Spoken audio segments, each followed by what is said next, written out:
Can you describe who had taken this picture and kindly explain the context, please? Kung maalala ko po, ako po ang nagpicture nito. Kasi dyan lang po ako nakakita ng ganyan karaming pera. First time ko po yan. Kaya pinicturean ko, natuwa po ako. Yan po. That's for, inaayos po ni boss yan. Mr. Chair, sino yung taong yun na naka-blue? Can you state for the record, sino po yung napicturean na nakatayo sa harap po ng mga pera? Yung half body po, si Boss Henry Alcantara ko po yan. Kanino binigay ang pera, Mr. Chair? Kanino binigay ang perang yan? Sorry. Sige, pakikwento po muna what is the context of this picture? Yan po, ang context po niyan is, kung makikita niyo po, magkakahiwalay po yung pera. May mga designated person po na pagbibigyan yan, Your Honor. So, Can he name them kung sino pagbibigyan ng mga perang yan? I'm sorry, Your Honor. sino po daw yung pagbibigyan ng mga pera po na yan, supposedly? Ito na nga po yung sinasabi ni boss na sa mga... Alright, next picture, please. Chair. Hindi lang po maklarify saan ang lugar at anong date ng picture na yan. Saan daw po yung lugar at saan yung date? Sa office po namin yan, sa Bulacan First District Engineering Office. Okay, napakalinaw po. May limpak-limpak na salapi at district office mismo. Kailan? No? At kailan? I believe mga 2022 po or 2023 yan. Alright.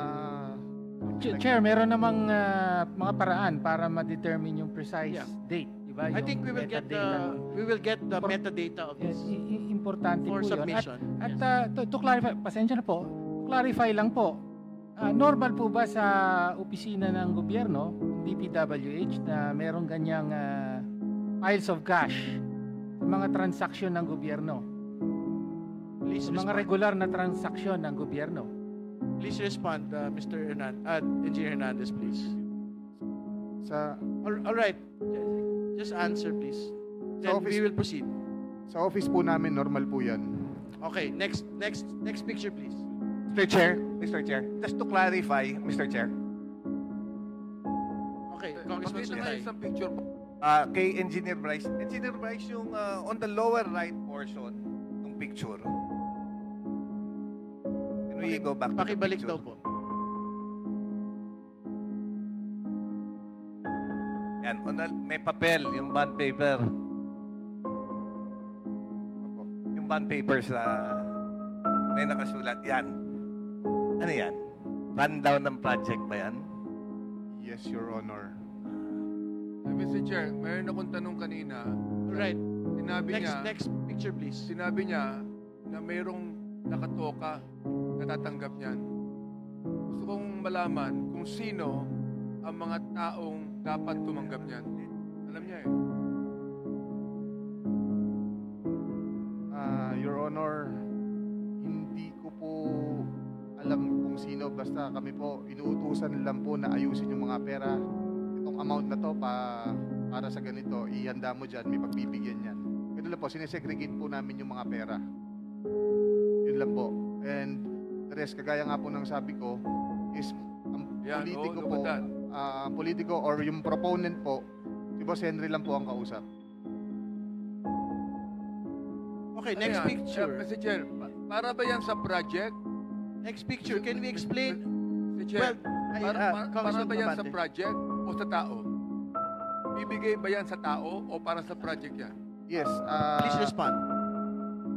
As far as my knowledge is concerned, ibibigay po yan sa tao. Yung nga pong tinatawag na proponent, nakausap niya. For that particular picture, alam po ba natin kung sino ang pagbibigyan? To be honest, Your Honor, hindi ko po matandaan na. Kasi Alright. that's way back a couple of years ago na. Okay, this is a next picture with another set of piles of cash. Ano po yung context nitong litrato pong ito? Ito po, kung ipinakita nyo, yung nakita po na pinakaunang pictures na marami pong tao, this is the same exact place. So, ibig ko pong sabihin dito, sa tambayan po namin yan eh. So yan po dyan po pine-prepare yung mga pera na for delivery with regard sa mga proponent na kausap ni Boss Henry Alcantara. Ano po yung ibig sabihin ng tambayan? Is this within the building of Bulacan First or is it a different area? No, private resident po siya na nilagyan po ng bilyaran para we can hang out after office hours, ganun po. Within the vicinity of the of our office. Sino po yung rinenta ba yan o binili o merong may-ari niyan?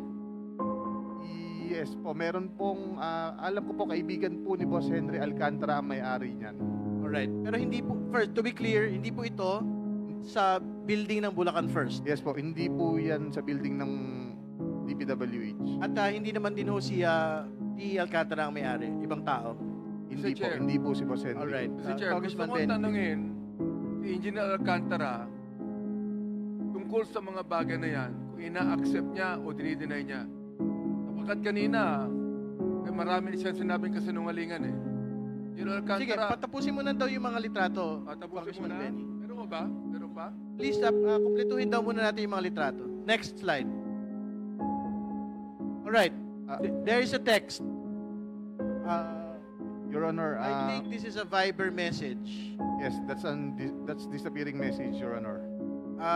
Can you read, Engineer Bryce, the name of the person that is there, that is stated in the Viber message, and the content of the message, please? Your Honor, if may I recommend Engineer JP Mendoza to read the actual message because he's the one who took the photos personally from our Boss Henry Alcantara. Alright. Sige po, pakibasa na lang po. This is the final slide. Good afternoon, Your Honor. Before I proceed, kagaya rin po sana ng request ni Engineer Bryce kanina dahil medyo maselan po itong conversation na to. Baka pwedeng mag-request din po sana ako ng security. Yes po. The committee commits to the safety and security of the witnesses and these persons who are here, who are committed to the truth. No, so the same will be granted to Engineer Mendoza. You may proceed. Thank you, sir. Sir, yung picture po na yan ay nung October 2023 na kung saan nagre-request po si Senator Joel ng yung mga binasa po ni Engineer Bryce ng flood control kanina na nakasaad doon sa context. 4 lang po yung napapicturan sa akin ng boss ko. Kumbaga, parang sa summary po na yan na sinasabi ni Senator Joel na mababa lang yung kanyang pondo. Subalit siya ang majority floor. Siya ang majority floor leader siya nung that time and member siya ng Commission on Appointment.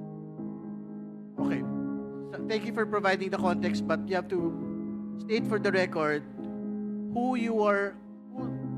this person is. Is this senator? Nakalagay na po kasi Sen Joel eh. So, is this the senator that we know? Joel Villanueva? Yes, sir. All right. Can you read for the record also the content, the specific content of the message? Again, naguguluhan ako bigla kay Sec. Parang nakalimutan ba niya? Number 1, rub sa flood control and all the efforts we put in. Number 2, for his CA, his budget this coming year, etc.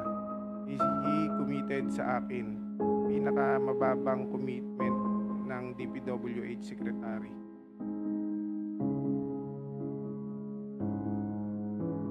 Right. Do we have another slide for us? Oh, ito mas malinaw po. Mr. Chair, clarification lang. Kanino sinend yung message and sino yung SEC?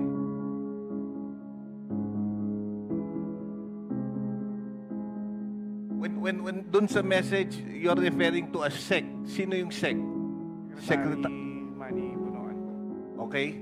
Kanino sinend yung message na yan? Boss Henry po. Bakit Thank kami you. kopya?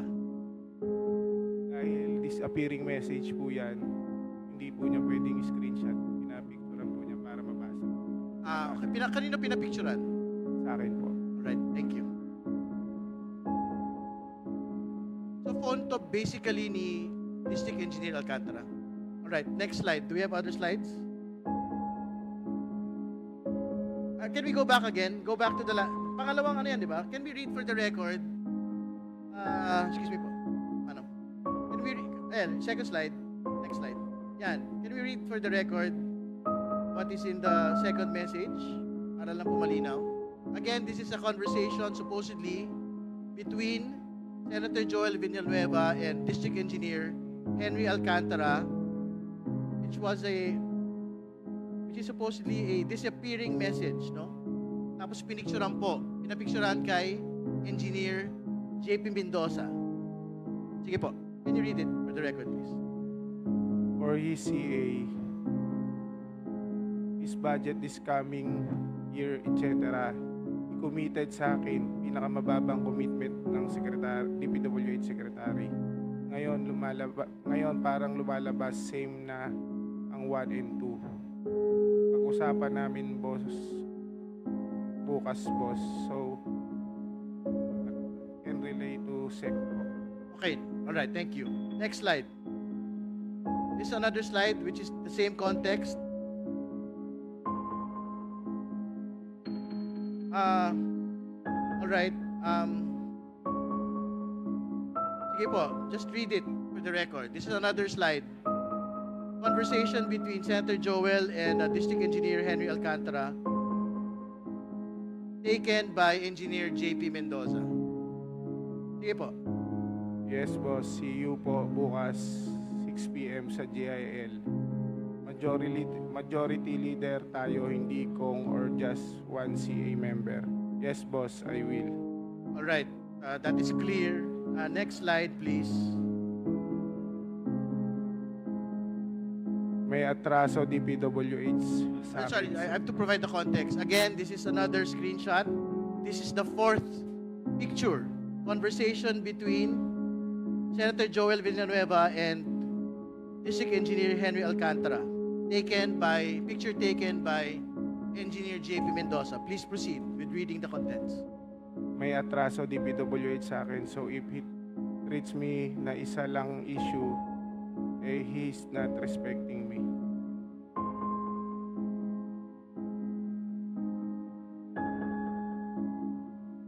All right. Nabasa. All right. Next slide, please.